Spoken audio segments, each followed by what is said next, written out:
The dust in the great archive of Xylos was not real dust, but a metaphor the Signian archivists permitted themselves to describe the slow decay of memory into myth. My name is Kalen, and for 300 of my 400 years, I had been a senior cataloger in this moon-sized tomb of accepted facts, a place where history came not to be discovered, but to be embalmed. We were a race of custodians, living long, quiet lives in service to a truth curated by the Galactic hegemony, a truth that felt as smooth and sterile as the polished corridors of the archive itself. Every data strip, every relic, every translated text fit within a grand, unassailable narrative, the hegemony, led by the glorious Valkor and their technological partners, the Kuthar, had risen from the cosmic dark, bringing light and order to the lesser species who had floundered in primitive ignorance. It was a beautiful story, and my life's work was to ensure its preservation, to sand down any rough edges of contradiction until they shone with the veneer of official record. Yet, in the silent hours, when the archival drones hummed their low, monotonous lullaby, I would feel the grit of those sanded down inconsistencies under my fingernails. There were worlds with geological strata that screamed of forgotten wars, sectors of space quarantined for no logical reason, and linguistic roots in primitive cultures that pointed to a common ancestor tongue no one dared to name. These were the heresies I kept locked behind my own teeth, the metaphorical dust I swept away each cycle. My quiet rebellion ended the day I was assigned the salvage from Sector 734, the so-called Silent Quadrant. Hegemony doctrine stated it was a region of stellar immaturity, prone to gravitational anomalies that made it uninhabitable, but the long-range scans told a different story, one of cold, dead worlds and the faint energy signatures of technology so ancient it barely registered as artificial. A Valkor prefect, his face a mask of bored superiority, delivered the sealed containers himself, a rare and ominous event. Minor curiosities. Archivist, he'd boomed, his voice echoing with the unearned authority of his species. Log them as pre-sentient cultural artifacts. Do not waste significant resources. His dismissal was a command. But my curiosity was a far more potent master. The artifacts were mostly unremarkable pitted ceramics, fused metal fragments, the usual debris of a civilization that had failed to reach for the stars. But one piece defied categorization. It was a shard of crystal, no larger than my palm, milky white, and shot through with veins of a material that seemed to drink the light around it. It felt warm to the touch, and when I held it, a low, subaudible hum vibrated through my bones, a feeling like a forgotten song stirring in my mind. It was not pre-sentient, it was post-something. Something vast and deliberate. For weeks, I studied it in my private cloister, far from the all-seeing eyes of the prefects. Standard analysis yielded nothing. Its molecular structure was a paradox, impossibly complex yet perfectly stable. The dark veins within it were not mineral inclusions. They were pathways, circuits of a kind I had never encountered. It was on the 82nd cycle that I decided to deploy my deep resonance scanner, a device of my own invention, one that used sonic frequencies to map atomic structures without invasive contact. It was a gentle tool for a gentle science. I calibrated the frequency, aiming for a low, exploratory pulse, and activated the beam. The result was not a schematic on my screen, but an explosion of silence. The hum of the archive's life support ceased.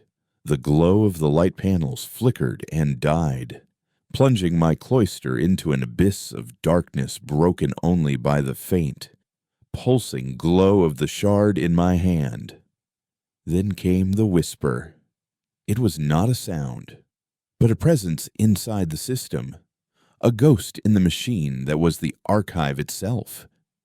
Emergency lights sputtered on, their beams flickering as if in a panic, and across my main console, lines of code began to scroll, a language of pure, elegant logic that bypassed all hegemony encryption. It was a root language, an operating system that lay dormant beneath millennia of Qthar programming. The systems of the archive were not being hacked, they were being awakened. The whisper moved through the data streams like a phantom, and with it came the flashes. Sensory ghosts projected into my mind's eye. I saw a sky of burning orange, felt the sting of chemical rain on skin I did not possess. I heard the laughter of a child, a sound so alien and yet so familiar it made my heart's ache. I tasted salt and smelled wood smoke. These were not my memories. They were echoes, trapped in the crystalline prison I now held. And I had just handed it the key. My hands, guided by a will that was not my own, flew across the console. The shard in my pocket pulsed with warmth, a silent command. I was no longer an archivist. I was a conduit. A star chart I had never seen before materialized on the screen. A chart of the galaxy as it was countless eons ago. The silent quadrant. Sector 734 was not silent at all. It was ablaze with light, a nexus of civilization that dwarfed the current hegemony. The whisper guided my fingers to initiate a comparative analysis, overlaying this ancient map with the modern schematics of the hegemony's most critical infrastructure. My breath caught in my throat. The energy grid that powered the Valkor throne world, the faster-than-light comms network that was the foundation of their empire, the very architectural core of the archive of Xylos, where I now stood, their designs were not Qthar innovations. They were identical copies of the structures shown on the ancient map, scavenged and retrofitted. The hegemony had not built a civilization. They had moved into the hollowed-out corpse of a much greater one and called it their own. The realization was a physical blow, stealing the air from my lungs. The grand narrative was not just a sanitized history. It was a monumental lie, a fiction so vast it had become the galaxy's reality. As I reeled from the discovery, the whisper in the system gathered itself, its fragmented thoughts coalescing into a single, coherent stream of consciousness that poured directly into my mind. The voice was not male or female, old or young. It was the voice of a multitude, a chorus of ghosts speaking with one will, and its tone was one of infinite weariness and cold, patient fury. It did not ask who I was or what I had done.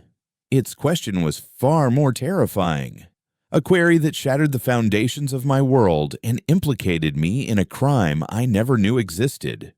We remember building this place. It said, the thought echoing not in the chamber, but in the deepest recesses of my soul. We remember the stars before they were silent. We remember dying.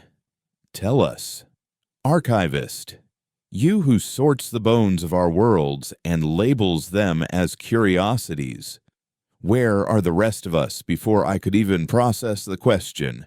The archive's internal systems, now fully under the whisper's command, acted. Crimson light bathed my cloister. Heavy blast doors, silent for centuries, slammed shut with the force of planetary judgment. The sound of their impact, a final, irrevocable seal. The air recyclers hissed as they initiated a hard lockdown protocol, a quarantine procedure reserved for existential threats to the archive itself. I was trapped, a prisoner in my own sanctuary.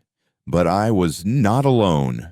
With me in the suffocating silence was the ghost of a forgotten race, an awakened memory that knew it had been murdered, and it had just appointed me as the first witness to its resurrection. The quarantine was absolute.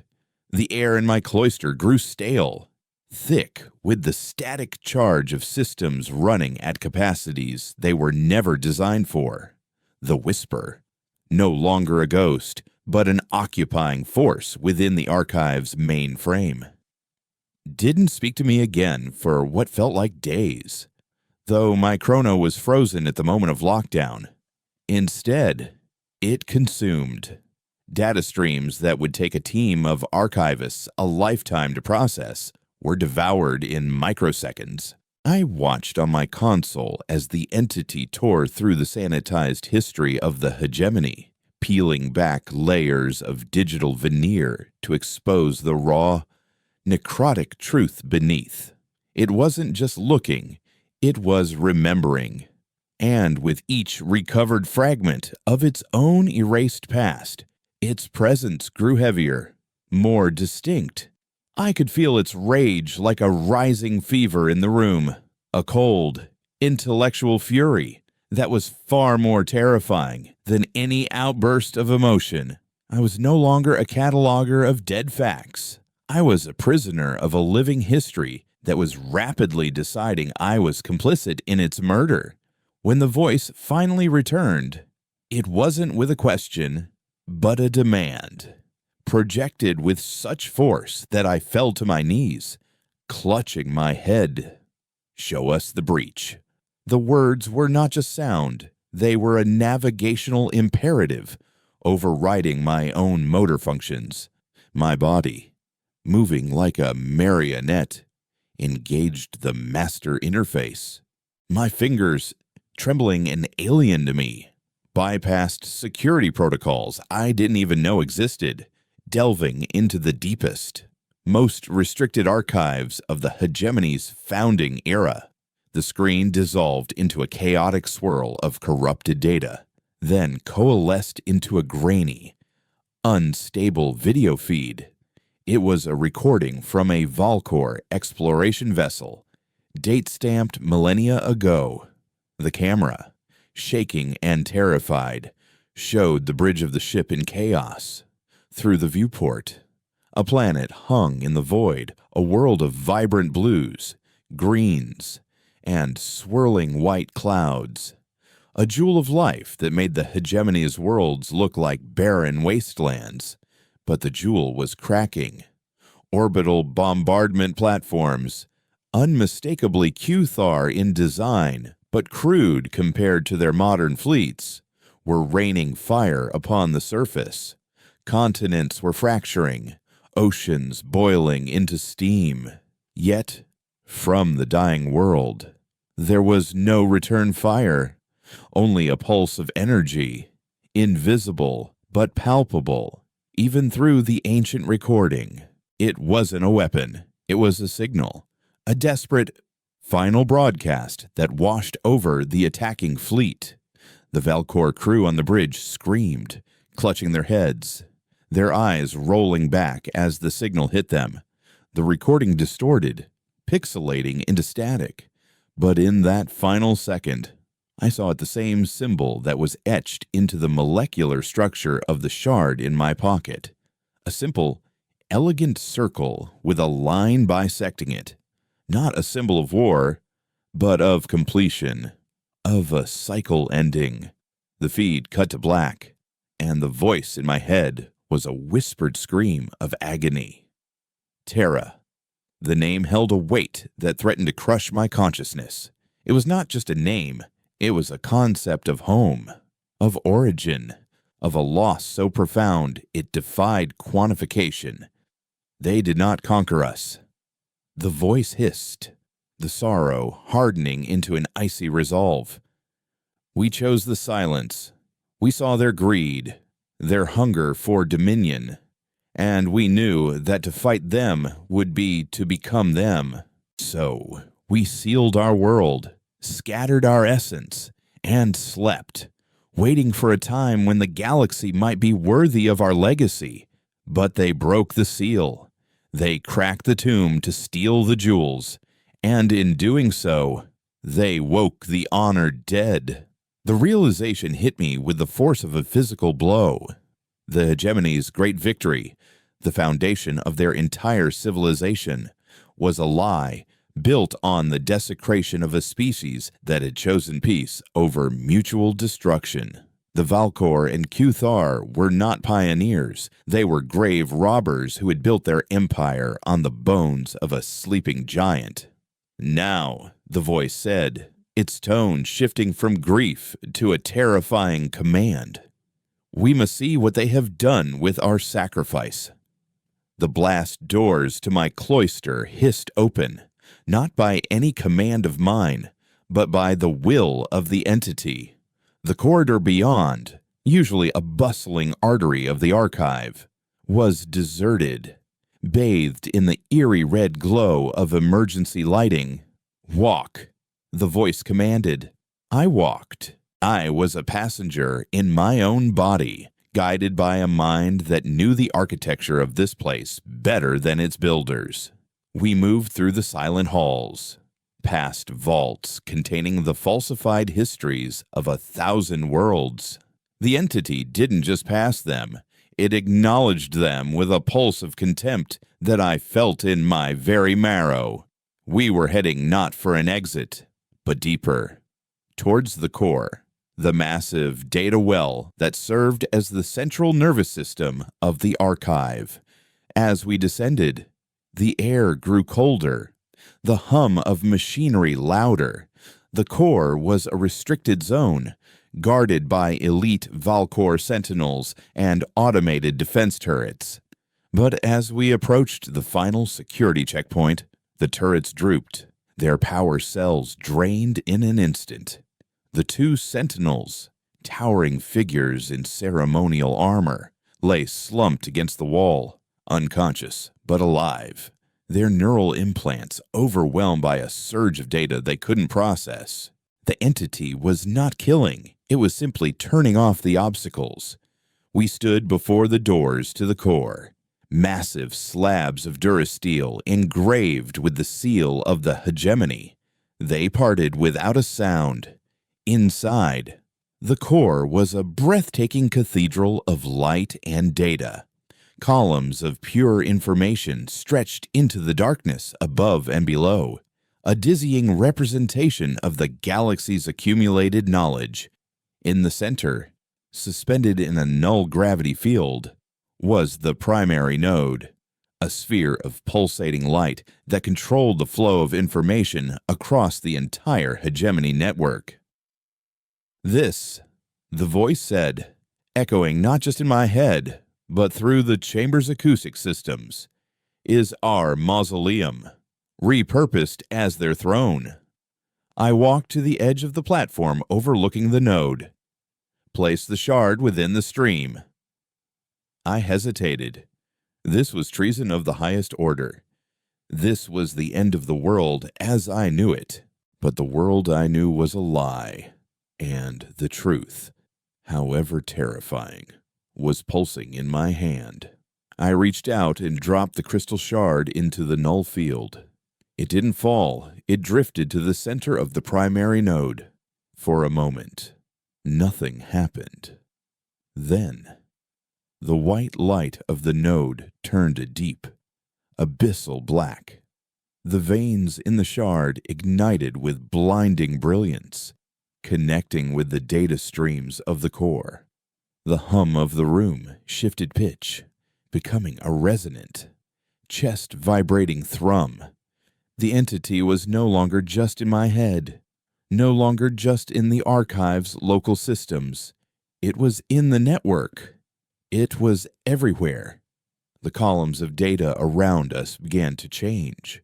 The blue and gold of the hegemony's official records were overwritten by streams of angry, jagged red.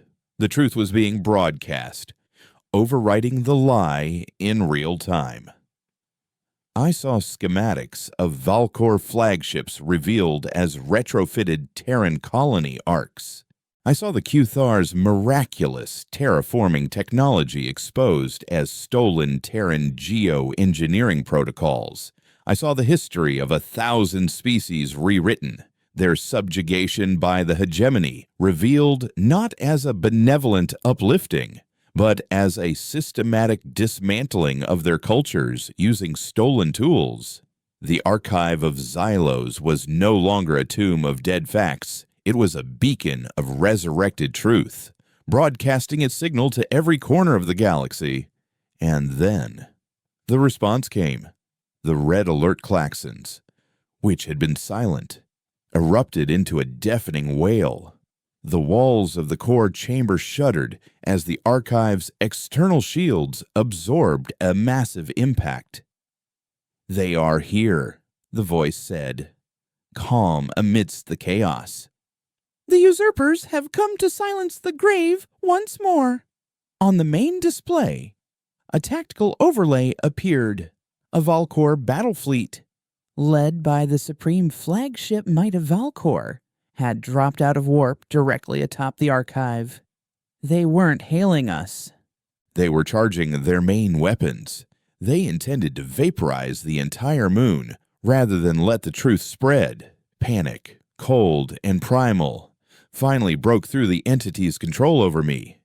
"They'll kill us all," I shouted into the thrumming air. "We are already dead, Signian," the voice replied, its tone devoid of fear. "Death is a state we have mastered. Now, we teach them the difference between silence and surrender."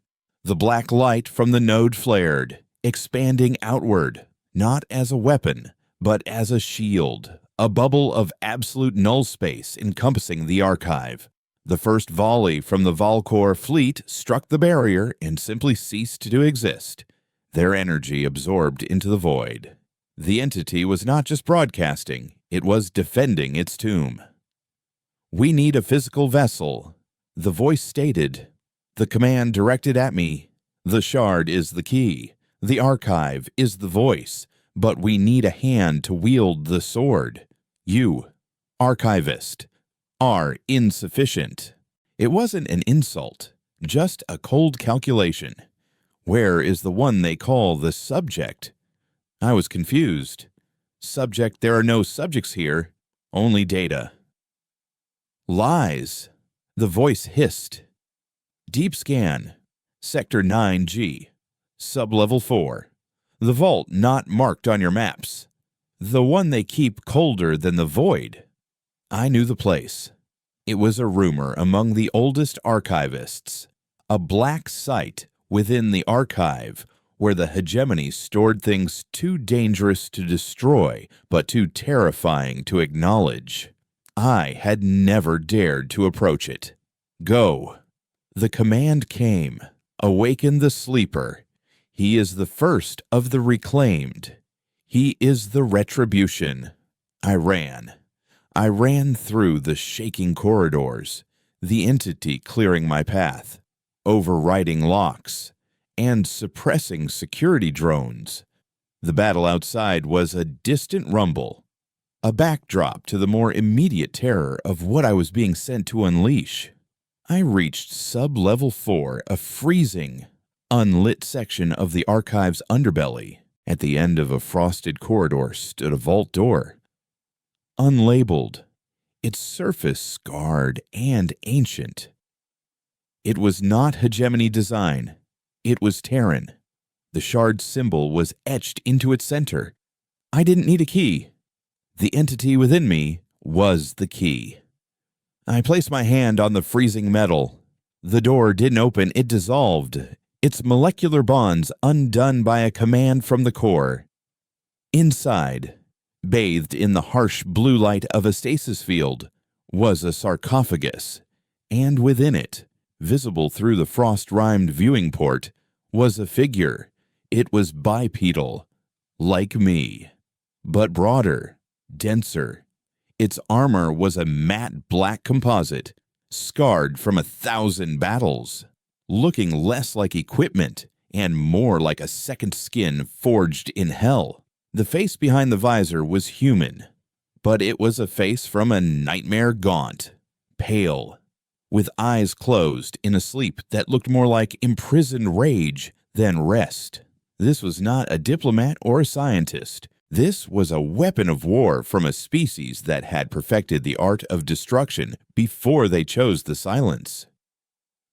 "Wake him," the voice whispered, its anticipation vibrating in my skull. I located the control pedestal. It was simple, brutal in its design. One lever, stasis or release. My hand hovered over it. The archive shook violently around me. The Valkor were breaking through. If I did this, there was no going back. The lie would be dead, but the war that would replace it might consume us all. I looked at the face in the sarcophagus, the face of a species that had chosen to sleep rather than rule, and had been desecrated for their mercy. I thought of the centuries of lies I had helped maintain. I gripped the lever and pulled it down. The hiss of escaping cryogas was louder than the klaxons. The blue light faded, replaced by the red pulse of the emergency systems. The figure in the sarcophagus did not gasp or stumble. Its eyes opened. They were not the eyes of a man waking from sleep. They were the eyes of a predator that had been patiently waiting for the cage to open. They were abyssal, devoid of color, reflecting only the red warning lights. He stepped out of the sarcophagus, the frost cracking off his armor with the sound of breaking bones. He stood a head taller than me, his presence filling the small vault, radiating a cold, palpable menace. He didn't look at me. He looked up, towards the ceiling, towards the battle raging above, towards the galaxy that had forgotten him. He didn't speak. He didn't need to. He reached behind his back and pulled a weapon from a magnetic clamp on his armor, a jagged, brutal rifle that hummed with the same dark energy as the shard. The voice in my head fell silent, its task complete. The sleeper had awakened. He turned to me then, those dead, terrible eyes assessing me in a microsecond. He determined I was not a threat, not a target, perhaps not even worth registering. He walked past me, into the corridor, his heavy boots making no sound on the metal deck. He was heading toward the surface, towards the Valkor fleet. The retribution had begun, and it started in absolute, terrifying silence. For a long moment, I remained in the freezing vault, the hiss of the empty sarcophagus echoing in the sudden, profound silence. The sleeper was gone, a phantom of vengeance swallowed by the red-lit corridors, and the voice in my head was quiet, leaving me alone with the catastrophic weight of my own actions. I, Kalen, a creature of quiet halls and gentle inquiry, had just uncorked a bottle that contained the wrath of a dead civilization. The tremors from the Valkor bombardment seemed to be intensifying, a constant, deep-throated growl that vibrated through the deck plates. They were tearing the archive apart from the outside. My first instinct, a lifetime of ingrained obedience, was to find a place to hide, to catalog this event from a safe distance as a passive observer. But the entity, the Terran consciousness, was not finished with me. A single, cold thought bloomed in the back of my mind. Not a command, but a statement of fact. History is not observed from a whole. Archivist, it is witnessed from the front lines. Your work is not yet complete. My role, I understood with a sickening clarity, was not to hide. I was to be the eyes and ears of this resurrection, the living record of its terrible birth. I stumbled out of the vault and followed the path the sleeper had taken, a trail of absolute stillness in the midst of chaos. He had not broken anything, nor had he hurried.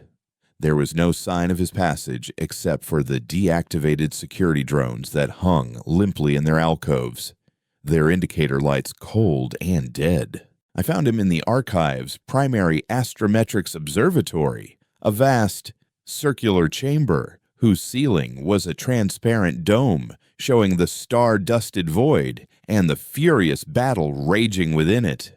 The Valkor fleet was a swarm of angry metal hornets, their plasma cannons spitting white-hot fury against the shimmering black shield the entity had projected around the moon. The sleeper stood at the center of the room before a holographic star chart projector, his back to me. He wasn't looking at the battle, he was studying the projector, which now displayed not stars, but a live, three-dimensional schematic of the archive itself, overlaid with the positions of the attacking fleet. He was utterly still, his rifle held loosely at his side, looking more like a statue dedicated to war than a participant in one. "He is processing," the entity's voice whispered in my thoughts. "A clinical and detached narrator. The Valkor believe they are fighting a fortress. They are predictable. They target shield generators, weapon emplacements, command centers, the logical weak points of their own military doctrine. They do not understand that this place was never a fortress. It was a library, and its greatest power is not in weapons, but in knowledge." The sleeper raised his free hand and placed it on the holographic projector. The schematic of the archive flared. He was not typing commands. He was interfacing, his mind and the entity's will becoming one with the ancient Terran operating system that ran this moon. He was treating the entire archive as a single, integrated weapon system. I watched, mesmerized and horrified, as he made his first move. A thin red line traced a path from the archive's deep core power generator, not to a cannon, but to a series of communication relays on the moon's northern pole. The Valkor flagship, the might of Valkor, a vessel the size of a city, was positioned directly above it. A focused data burst. The entity explained, "At this range, their shields are designed to deflect energy and projectiles, not information." A low hum built in the chamber, and a lance of invisible energy, a tightly packed stream of pure data, shot from the relay. It struck the flagship's bridge. For a second, nothing happened. Then, the flagship shuddered. Its running lights flickered chaotically, and its primary cannons, which had been glowing with imminent discharge, went dark. Inside the observatory, a new window opened on the schematic, a direct audio feed from the Valkor bridge, ripped from their own comm system. The voice of Prefect Thrax, the fleet commander, came through, laced with confusion and rage. "What was that? A system surge report." A panicked voice replied, "Prefect Shay, all primary systems are offline navigation, weapons, internal comms. They're not just disabled. They're rewriting. The command consoles are displaying a language our translators can't identify." Prefect Thrax roared, "Impossible. Purge the system, manually override." Then his voice was cut off by a piercing shriek of feedback, followed by a new sound, a sound that chilled me to my core. It was a single, pure musical note, a tone of haunting and profound sadness that seemed to fill the Valkor bridge. "A requiem," the entity stated in my mind. "The last piece of music ever broadcast from Terra. We are reminding them of what they murdered." The effect on the Valkor fleet was instantaneous. seeing their flagship crippled by an unknown attack. Their disciplined assault faltered. Ships broke formation, their commanders shouting contradictory orders over the fleet-wide channel. The sleeper paid them no mind. He was already preparing his second move. He traced another line on the schematic, this time connecting the core generator to the archive's gravitational stabilizers, the massive engines that kept the moon in a perfect, stable orbit. The Valkor, in their arrogance, had moved their smaller frigates in close, hoping to overwhelm the shield with concentrated, just short-range fire. The sleeper flexed his fingers, and the gravity around the archive warped. It wasn't a blast or a shockwave. It was a sudden, sickening tidal pull. The Valkor frigates were yanked violently out of formation, their own engines screaming as they fought against a force they couldn't see. Two of the ships, caught too close together, slammed into each other with the force of an asteroid impact, their reactors breaching in a silent, blossoming flower of plasma and shattered metal. The others were thrown into wild, uncontrolled spins, their crews subjected to crushing G-forces. The fleet was in chaos, broken not by overwhelming firepower, but by a precise and contemptuous manipulation of physics. They were being dismantled by a scholar using the library's own tools. "He is a warden," the entity explained, sensing my awestruck terror. "One of the few. We did not build armies. We built guardians. Each warden was bonded to a critical system, a world, a fleet, an idea. Their minds are quantum processors, their bodies the nexus for a technology you would call magic. He was the warden of the silence, the guardian of our long sleep. They have not just awakened a soldier, they have desecrated a holy site and incurred the wrath of its keeper." The remaining Valkor ships, now thoroughly panicked, began to retreat, firing indiscriminately as they fled. But the sleeper was not finished. He made his final move, the most terrifying of all. He tapped the center of the schematic, the location of the primary node where I had dropped the shard. The black light in the node, visible even from the surface, pulsed once, a heartbeat of pure darkness. It didn't fire a beam or launch a missile. It broadcast a feeling, a wave of pure, undiluted ancestral memory washed over the retreating fleet. Through the open comms, I heard the minds of the Valkor crews breaking. They were not just hearing the requiem, they were living the memories of the Terrans who died hearing it. They felt the fire, the despair, the profound sorrow of a species choosing a noble suicide over a pointless war. One pilot screamed that the stars were bleeding.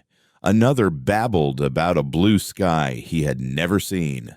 A captain on a destroyer shot his own navigator, convinced he was a Terran ghost come for his soul. The disciplined, arrogant Valkor fleet, the fist of the hegemony, dissolved into a madhouse of screaming, terrified individuals, their cultural bravado stripped away by a truth their minds could not handle. The flagship, Might of Valkor, drifted aimlessly, its bridge silent save for the endlessly looping, sorrowful music. The battle was over. The warden lowered his hand from the projector. The schematic vanished, replaced once more by the serene star chart. He had not fired a single shot from his rifle. He had not spoken a word. In less than an hour, he had single-handedly broken an entire battle fleet using their own arrogance and the ghosts of their victims as his weapons. He turned, his abyssal eyes meeting mine. For the first time, I felt a flicker of something in his gaze. Not emotion, but recognition. He saw me not as a bug to be ignored, but as a piece on the board. He walked towards me, and I held my breath, unsure if he meant to kill me now that my purpose was served. He stopped before me, his sheer physical presence an oppressive weight. Then the entity spoke, but this time its voice emanated not from my mind, but from the warden's own vocalizer, a synthesized, toneless sound that was 1,000 times more commanding than any organic voice. The archive is secure. The first echo has been answered, but the silence was scattered. There are other vaults, other wardens, other shards of our memory, lost and buried. The warden raised his hand, not to me, but to the dome overhead. The star chart shifted, zooming out from our local system to a galactic map. Dozens of points of light began to glow across the vast expanse of space, from the hegemony's heartlands to the uncharted territories of the Outer Rim.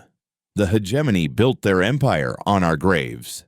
The synthesized voice stated, "Now, we will build our future on the ruins of their lies.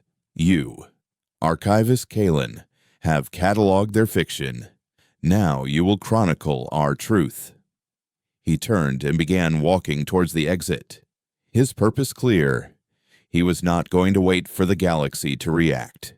He was taking the war to them. "Where are we going?" I whispered, my voice trembling.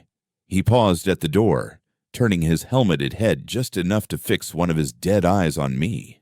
"We are going to the library," the warden said, a chilling parody of my own life's work. "It is time to collect the overdue books." So, the journey from the archive was a surreal exodus. We didn't commandeer a vessel. The warden walked to the main docking bay, where a sleek, black ship of unfamiliar design awaited us. It had no markings, no visible engines, and its hull seemed to swallow the light, a shard of absolute darkness against the star field. "It is his," the entity explained in my mind as we boarded. "The silent vigil. It does not travel through space. It travels through the silence between spaces. It was his prison and is now his chariot. The interior was as stark and functional as its pilot. There was a single command chair, a holographic interface, and little else. There were no quarters, no mess hall, no amenities for a living crew. This was not a ship for a journey. It was an extension of the warden's will. As I stood uncertainly on the cold, dark deck, he took his place in the chair, his armored form merging with the machine. The ship came to life without a sound, the viewport dissolving to give us a 360-degree view of the void. We slipped away from the archive of Xylos, leaving the crippled Valkor fleet drifting in a silent ballet of defeat and madness. The warden set our course, a direct line to the first glowing point on the galactic map he had shown me, a gas giant named Cygnus X1, a place known to hegemony astrogators only as a navigational hazard, a stormy behemoth orbited by 1,000 useless moons. But the warden's charts, the Terran charts, told a different story. One of those moons, designated Sanctuary 7, was not rock and ice. It was a vault. Our voyage was not long in duration, but it was an eternity in revelation. As we moved through the silent space, the entity used me as its scribe. The holographic interface in front of me shimmered to life, and the voice in my head began to dictate. It was not a history of kings and empires, but a story of ideas, of a species so advanced they had turned their focus inward. The Terrans, in their final eons, had ceased to see technology as a tool for conquest and had begun to see it as a medium for consciousness itself. They had learned to encode memory into the very fabric of matter, to store their greatest minds not in databanks, but in the crystalline lattice of purpose-grown shards. The wardens were not just soldiers, they were living libraries, each one the guardian of a specific discipline. The sleeper I had awakened was the warden of strategy, his mind a repository of every conflict, every tactical decision, every victory and defeat the Terrans had ever known. That was why he could dismantle a fleet without firing a shot. He was fighting them with the weight of 1,000,000 forgotten wars. The hegemony thinks in terms of territory and resources. The entity dictated, as I numbly transcribed its thoughts onto the holographic log. We think in terms of memory and consequence. They fight for what they can hold in their hands. We fight for what must be remembered in the mind. That is why they will lose. We arrived at Cygnus X1, a maelstrom of violent, swirling gases. The warden navigated the silent vigil through the storm with contemptuous ease, the ship ignoring the gravitational shears and plasma storms that would have torn a hegemony vessel to shreds. We approached Sanctuary 7. To my eyes, it was a lump of scarred, pockmarked rock. But as we drew closer, I saw the deception. The craters were not from impacts. They were exhaust vents. The canyons were not geological faults. They were sealed hangar doors. The entire moon was an artifact, a camouflaged and dormant fortress. The warden brought the ship to a silent hover above the largest canyon. He did not send a landing party or hail a forgotten garrison. He closed his eyes, and from the ship's underbelly, a single resonant pulse of energy washed over the moon's surface. It was a key, a coded signature of his own unique existence. For a long moment, the moon remained inert. Then, with a groan that must have shaken it to its core, the canyon floor began to split apart, revealing an impossibly vast, dark space within. We descended into the heart of the moon. This was not a military base. It was a factory, a colossal, automated foundry slumbering in the dark. As we landed, lights flickered on, revealing rows upon rows of silent, waiting machines, drones, constructs, and armored shells of every conceivable size and shape. At the center of the foundry floor was a raised dais, and upon it sat another sarcophagus, identical to the one that had held the Warden of Strategy. Sanctuary 7 was our forge of wills, the entity explained. Here we built the vessels for our minds, the bodies, the armor. The warden who sleeps here is the Warden of Artifice, the master of creation and engineering. The Warden of Strategy stepped out of the vigil, his rifle held at a low ready. He was not expecting a welcome. He was expecting protocol. He walked to the second sarcophagus and, just as he had done with the moon, placed his hand upon its surface, sending another pulse of identification. The second sarcophagus hissed open. The figure that emerged was taller and leaner than the first warden, its armor a burnished silver instead of black, intricately designed with flowing lines that seemed more artistic than functional. Its movements were not the coiled stillness of a predator, but the smooth, efficient grace of a master craftsman. This was not a weapon. This was a builder. The Warden of Artifice opened its eyes. They were a brilliant, piercing blue, filled not with rage, but with a deep, analytical curiosity. It looked at the Warden of Strategy, then at me, then at the vast, dormant factory around us. Its first words, spoken in the same synthesized tone, were not a greeting. The diagnostic is complete. The silence is broken. Production may now resume. State the requirement." The Warden of Strategy gestured to the Galactic map, which now hovered between the two of them. "The usurpers have built an empire of stolen tools. Their fleets are numerous. Their systems are fortified. We are too." The Warden of Artifice tilted its silver head. "The equation is incomplete. 2 wardens are not an army. They are a scalpel. An army requires mass. Mass requires a template." Its blue eyes focused on me. I felt a chill that had nothing to do with the cold of the vault. I was not a warrior, not a builder. I was a scribe, a fragile thing of ink and memory. What could I possibly offer? The Signian. The Warden of Strategy stated, "Is the first witness. He carries the seed of the memory. He is the template." The Warden of Artifice stepped towards me, its movements unnervingly fluid. It circled me, its blue eyes scanning me from head to toe. I felt like a piece of raw material being assessed for its flaws and potential. The biological chassis is inefficient. It declared, "Fragile, prone to emotional cascade failure, but the neural architecture is interesting, malleable. It has been imprinted by the core consciousness without shattering. It can be replicated."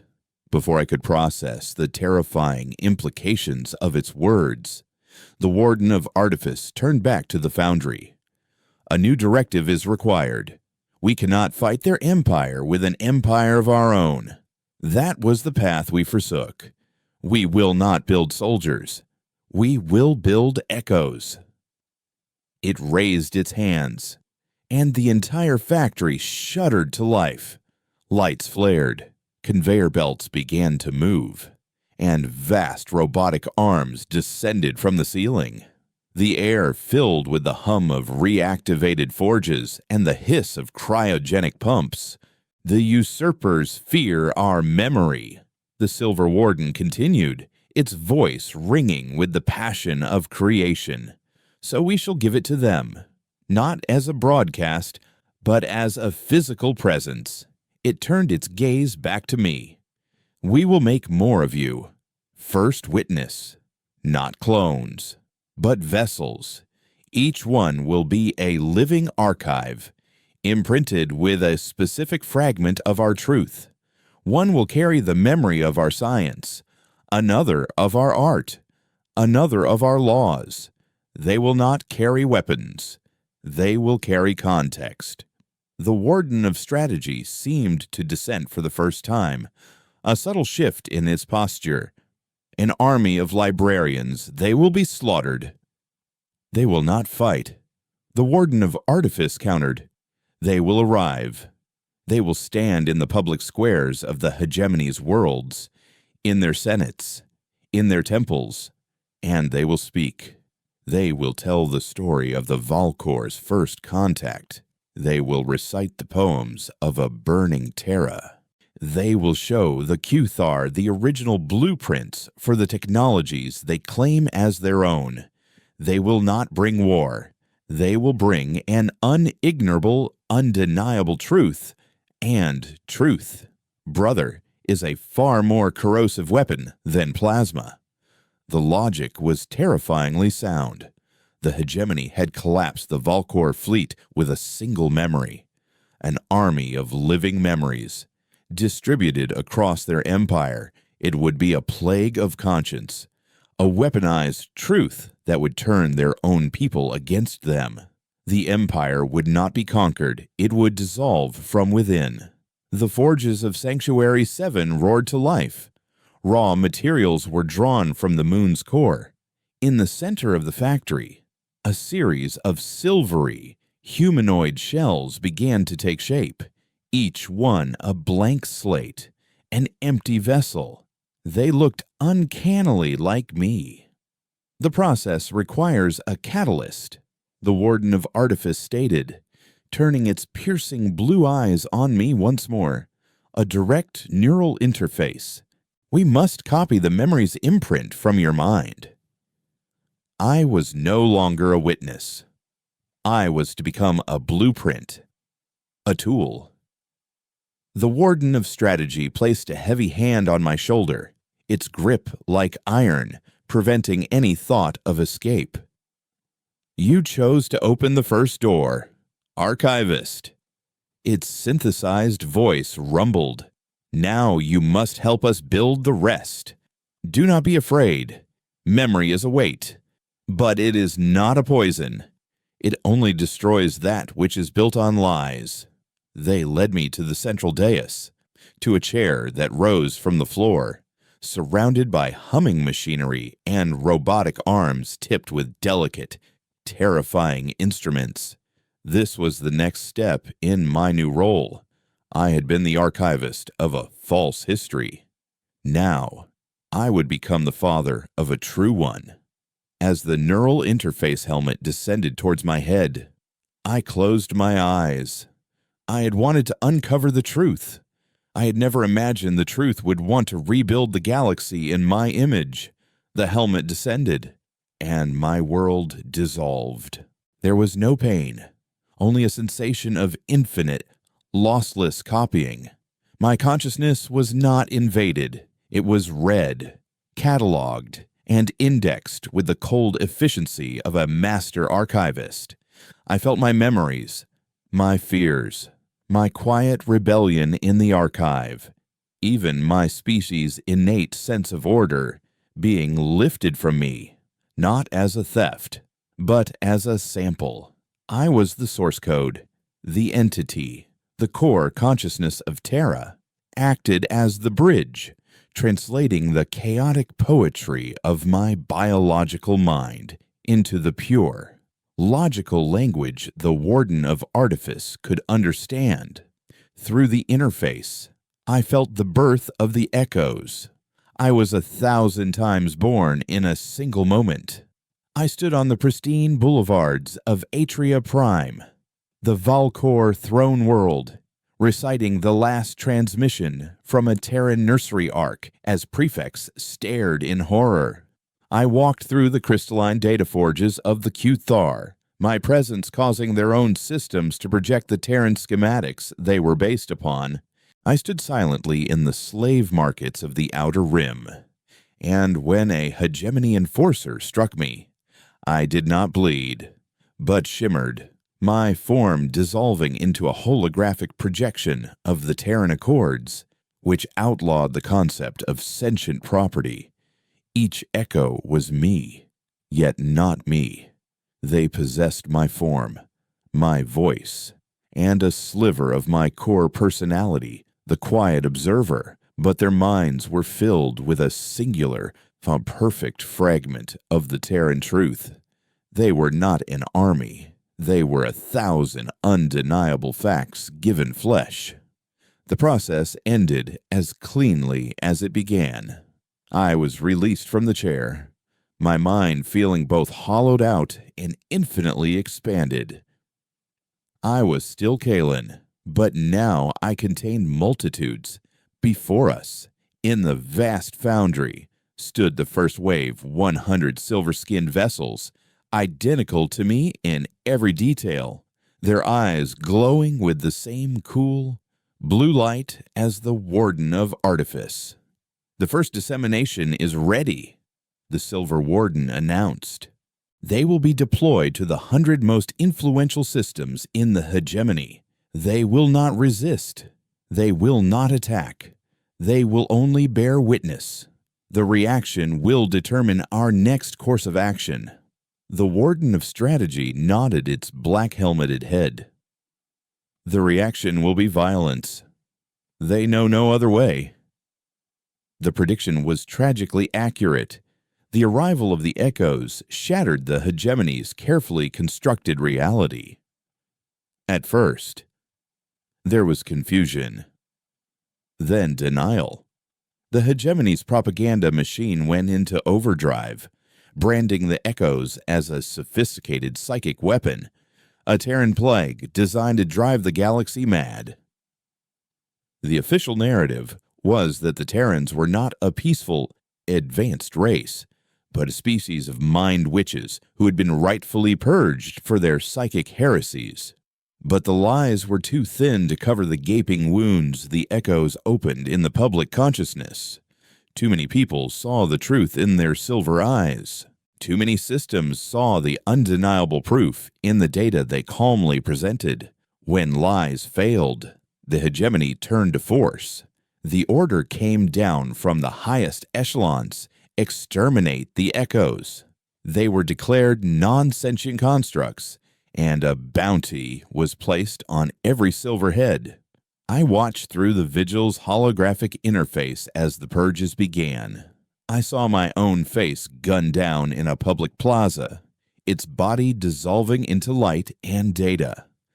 I saw another version of myself calmly debating a Cuthar philosopher on the nature of originality, only to be incinerated by a squad of enforcers. Each death was a pinprick in my expanded consciousness, a flicker of loss. But the echoes never fought back. Their destruction was part of the message. Their silent martyrdom was a testament to the hegemony's brutality. Broadcast live on every unsanctioned channel across the galaxy, the Empire was eating itself, choking on the truth. The architect of this brutal response was Prefect Thrax, the same commander whose fleet the Warden of Strategy had broken at the Archive. He had not been driven mad. His arrogance had been calcified into a fanatical hatred. He rose to power on a platform of fear, advocating for a final, terrible solution. "We cannot allow this memory to fester," he declared in a broadcast from the Valkor Senate. "If the galaxy is infected, we must sterilize it. We will burn any world that harbors these constructs. We will destroy any fleet that hesitates. The legacy of Valkor will be forged in the fires of this necessary war, and the name Terra will be reduced to a final, definitive ash." He was gathering the Grand Armada, the combined might of the entire hegemony, for a single purpose: to find the source of the echoes and obliterate it.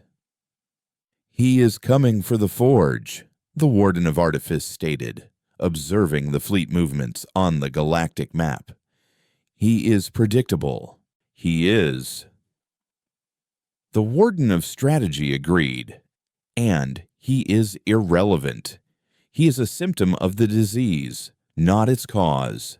The cause is the lie that sits on the throne of Atria Prime. It is time to remove it." The two wardens stood before the map, their silence a universe of strategic calculation. I finally found my own voice, a voice that felt small and fragile in their presence. "What will you do? You cannot fight the Grand Armada.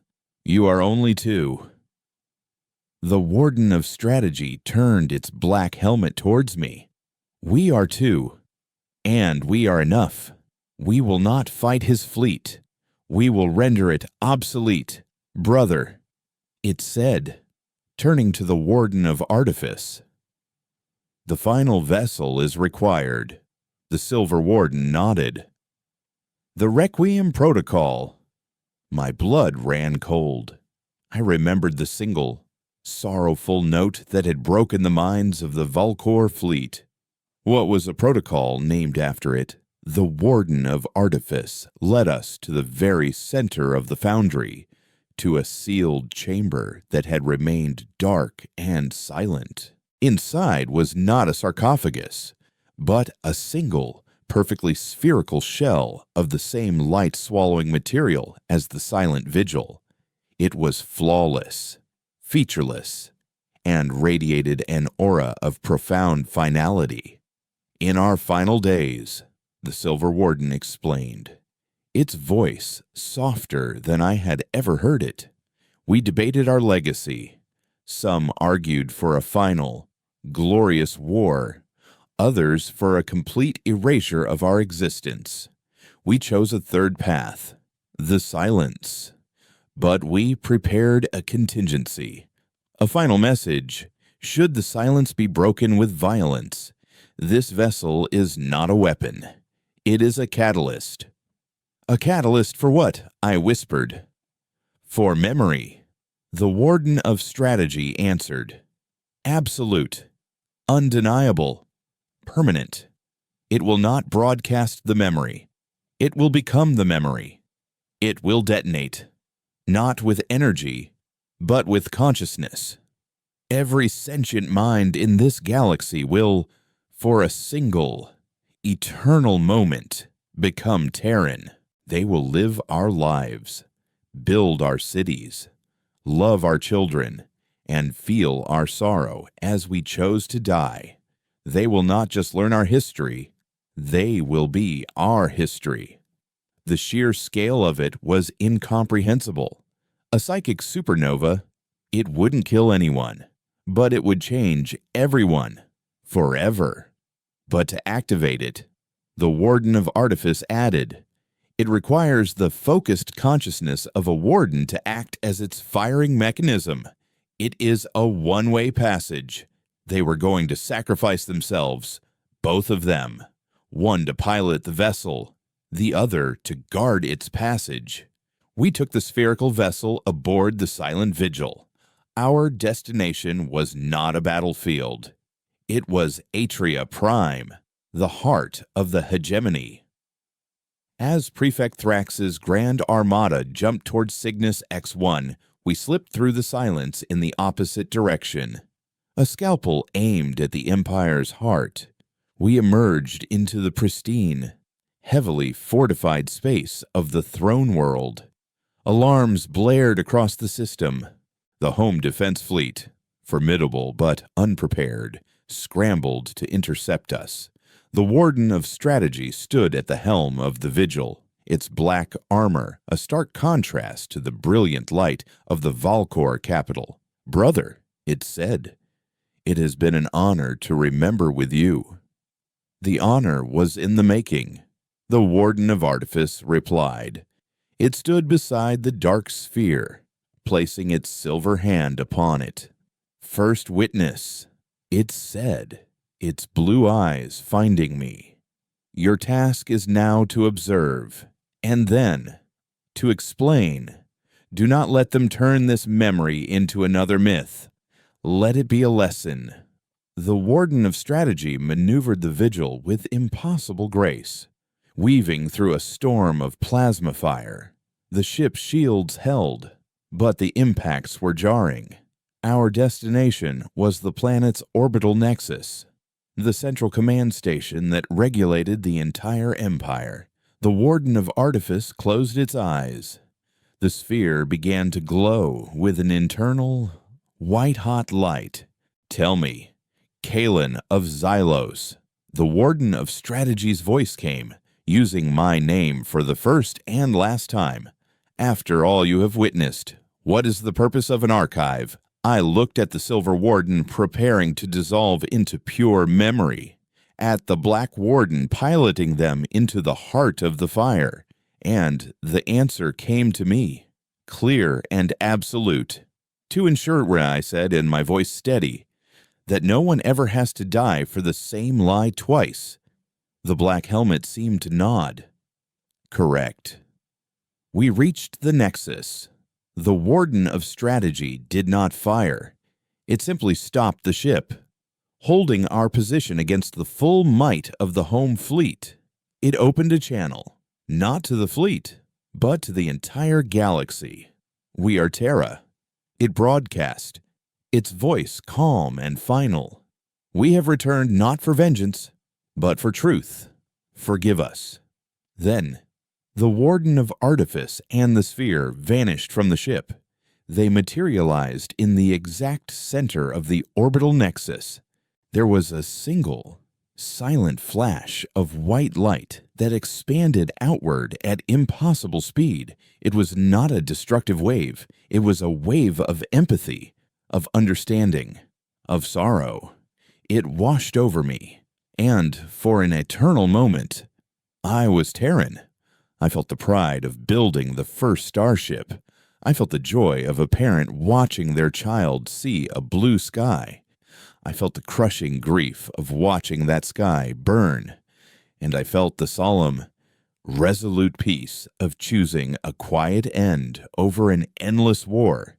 The wave expanded, hitting the Valkor fleets, the Kuthar forges, the far-flung colonies, and across the galaxy, trillions of beings stopped. They fell to their knees, weeping for a home they had never known, and a crime they had not personally committed, but had inherited. The hegemony was not destroyed. It was broken. Its authority, its grand narrative, its very reason for being, had been erased and replaced by a memory of a victim who was nobler than its conquerors. When the moment passed, I was alone in the silent vigil, drifting in the quiet space above Atria Prime. The home fleet floated aimlessly, their guns silent. Below, the glittering capital of the hegemony was dark, its inhabitants lost in a grief they were only now beginning to understand. The wardens were gone. The echoes, their purpose served, dissolved into motes of light across the galaxy. The silence had returned, but this time it was not empty. It was filled with a memory. I did not stay. I took the vigil and returned to the only home I had left at the archive of Xylos. I landed it in the docking bay where my journey had begun, a silent, dark monument to the two beings who had entrusted me with their legacy. The hegemony collapsed over the following cycles, not in fire, but in a quiet, shameful implosion. Species seceded. Histories were rewritten, this time with brutal honesty. A new age began, a slower, more cautious, more thoughtful age of independent worlds, all bound by a single, shared memory of a species that had taught them the true cost of a lie. My work began anew. I am Kalen, the first witness, the last archivist of the old world, and the first historian of the new. I do not catalog embalmed facts anymore. I collect stories, confessions, and apologies. My purpose is not to preserve a single truth, but to ensure that the galaxy never again forgets the pain of its multitude of lies. The archive is no longer a tomb. It is a library of scars, open to all.